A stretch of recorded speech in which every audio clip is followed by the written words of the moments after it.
ပဲမင်္ဂလာပါဒီတစ်ခါတော့ကျွန်တော်ဖုန်းအနေလေးတွေပေါ့နော်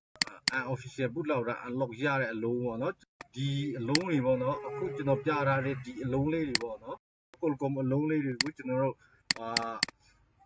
มีaccount ရှောက်စရာမလိုဘူးเนาะကျွန်တော်တို့มี account ကိုလုပ်စရာမလိုဘူး Bootloader unlock ကို Unofficial Bootloader unlock ကျွန်တော်တို့လုပ်ပြီးတော့ global chain လေးကိုဒီနေ့မှာကျွန်တော်တို့ပြင်ပြမှာဖြစ်ပါတယ်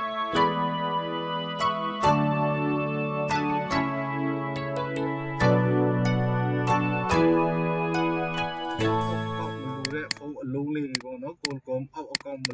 မလိုတဲ့ဖုန်းတွေကိုကျွန်တော်တို့ဒီ Bootloader unlock လုပ်နည်းနဲ့ global chain လေးကိုဒီနေ့မှာတင်ပြပေးမှာဖြစ်ပါတယ်เนาะ Okay အရင်ဆုံးကျွန်တော်တို့ဘာလုပ်ရမလဲဆိုရင်တော့ကျွန်တော်တို့ကအခုဒီမှာကျွန်တော်ပြမယ့်အလုံးက Note 5A ပေါ့နော် Note 5A ဆိုရင်တော့သူကပို့ပြီးတော့နည်းနည်းတော့လွယ်တယ်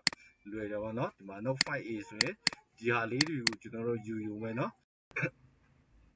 Okay ဒါဆိုရင်တော့ကျွန်တော်တို့ကတခြားဒီ Note 5A ကလွယ်လို့ဒီတခြား2တွေမှာဆိုရင်တော့သူကပေါ့နော်ဒါမျိုး2တွေမှာဆိုရင်သူကဒီမှာအထဲမှာကျွန်တော်တို့ကြည့်မယ်ဆိုရင်ဒီဟာလေးတွေပါမယ်ပေါ့နော်ဒီ file လေးတွေပါမယ်ဒါလေးတွေကိုကျွန်တော်တို့ပေါ့နော် mi flat 2နဲ့ကျွန်တော်တို့ရေးရုံပဲเนาะ mi flat 2နဲ့ရေးမယ် Okay mi flat 2နဲ့ရေးပြီးတော့ရင်ကျွန်တော်တို့ဒီ mi unlock 2လေးနဲ့ဒီဟာလေးကိုနှိပ်ပြီးတော့ Bootloader unlock လေးကိုထပ်လုပ်ပြီးတော့ရင်တော့ရပြီเนาะNote 5A လေးကိုအရင်ဆုံးလုပ်မယ်ဆိုတော့ကျွန်တော်တို့ Note ဖုန်းခွာမယ် Note ဖုန်းခွာပြီးတော့ကျွန်တော်တို့ test point ထောက်မယ်เนาะ test point ထောက်ပြီးတော့ကျွန်တော်တို့က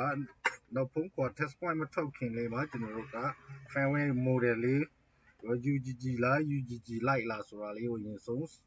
စစ်ဖို့လိုတယ်เนาะ Okay ဟုတ်ပြီအဲဆိုရင် Facebook mode ဝင်မယ်ကျွန်တော်တို့ဖုန်းကို Facebook mode ဝင်ပြီးတော့ရင်ကျွန်တော်တို့ကဒီမှာ model check လေးကိုကျွန်တော်တို့ဖွင့်မယ်เนาะ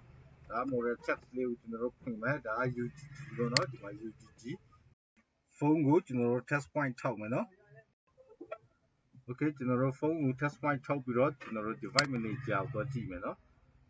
device manager မှာဒီမှာ98ဝင်သွားပြီဟုတ်ပြီ98ဝင်သွားပြီဆိုရင်ဆုံးနာကကျွန်တော်တို့ UGG ဆိုတော့ဒီ UGG ရဲ့ web file လေးကိုကျွန်တော်တို့ run မယ်เนาะ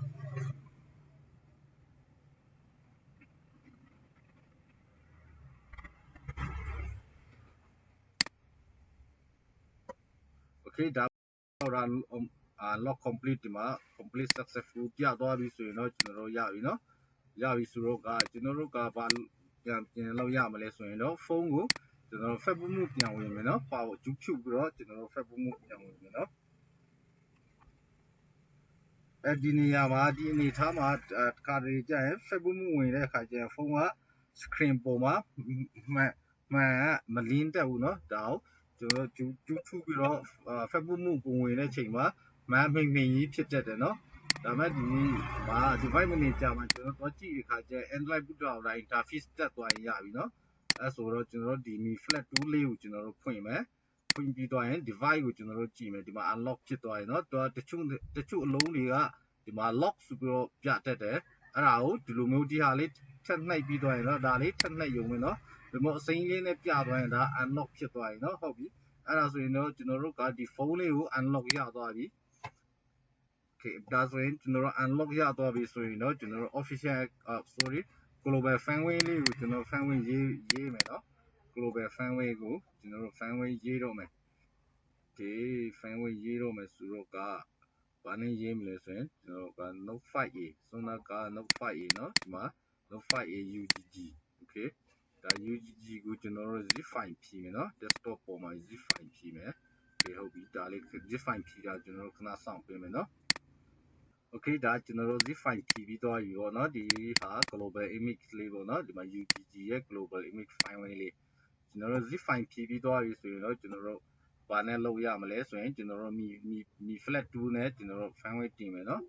ဒီမှာ mi flat 2เนาะ Xiaomi flat 2နဲ့ကျွန်တော်တို့ firmware တင်မယ် Xiaomi flat 2 2018ကနေ22ထိသုံးလို့ရတယ်เนาะဒါဆိုရင်ဒီမှာ select လုပ်မယ် select လုပ်ပြီးတော့ကျွန်တော်တို့ရဲ့ desktop ပေါ်မှာရှိတဲ့စွမ်းနာက UGG เนาะဒီမှာ image ကိုကျွန်တော်ယူပေးမယ် Okay ဒါယူပြီးသွားပြီဆိုရင်ဖုန်းကိုကျွန်တော်တို့ကျူးဖြုတ်ပြီးတော့ battery လေးဖြုတ်ပြီးတော့98ကိုကျွန်တော်တို့ပြန်ဝင်ပေးမယ်เนาะ98ပြန်ဝင်ပေးမယ် Okay ဒါဆိုရင်တော့9000ဝင်သွားတယ်ပြီးတော့ဒီမှာ refresh ဆိုတာလေးကိုကျွန်တော်တို့နှိပ်မယ်เนาะနှိပ်ပြီးသွားရင်ဒါမျိုးအတန်းလေးပေါ်လာလိုက်မယ်เนาะပေါ်လာတဲ့ချိန်မှာအောက်ကဒီမှာ clear all and lock ဆိုတဲ့နေရာကိုကျွန်တော်တို့ဒီမှာ clear all ဆိုပြီးတော့နေရာလေးပြောင်းပေးမယ်เนาะ clear all နေရာလေးပြောင်းပေးမယ် clear all and lock နဲ့ firmware မရေးဘူးเนาะရေးရမှာမဟုတ်ဘူးဒါနဲ့ရေးရင်ခုတော့က lock ပြန်ဖြစ်တတ်တယ်เนาะအဲ့ဒါကိုကျွန်တော်တို့ဒီမှာ clear all ထားပြီးတော့ဒီမှာ flat ကိုကျွန်တော်တို့နှိပ်ပေးမယ်เนาะ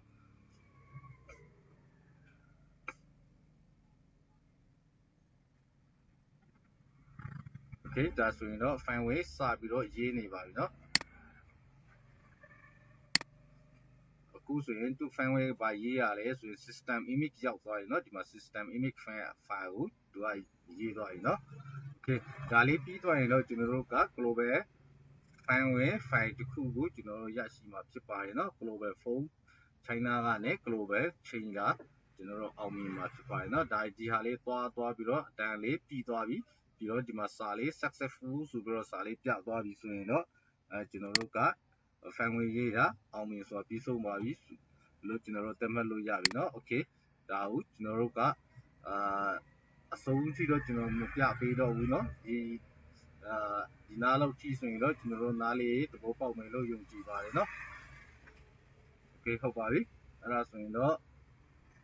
ကျွန်တော်ရဲ့ဒါမျိုးလေးပြီးတော့ပေါ့เนาะဒီဒါမျိုးဗီဒီယိုလေးတွေကိုကျွန်တော်ရန်ဖန်ရန်ခါ Facebook group ပေါ်မှာဖြစ်ဖြစ် YouTube channel မှာလည်းကျွန်တော်YouTube channel ဒီမှာကျွန်တော်ခဏ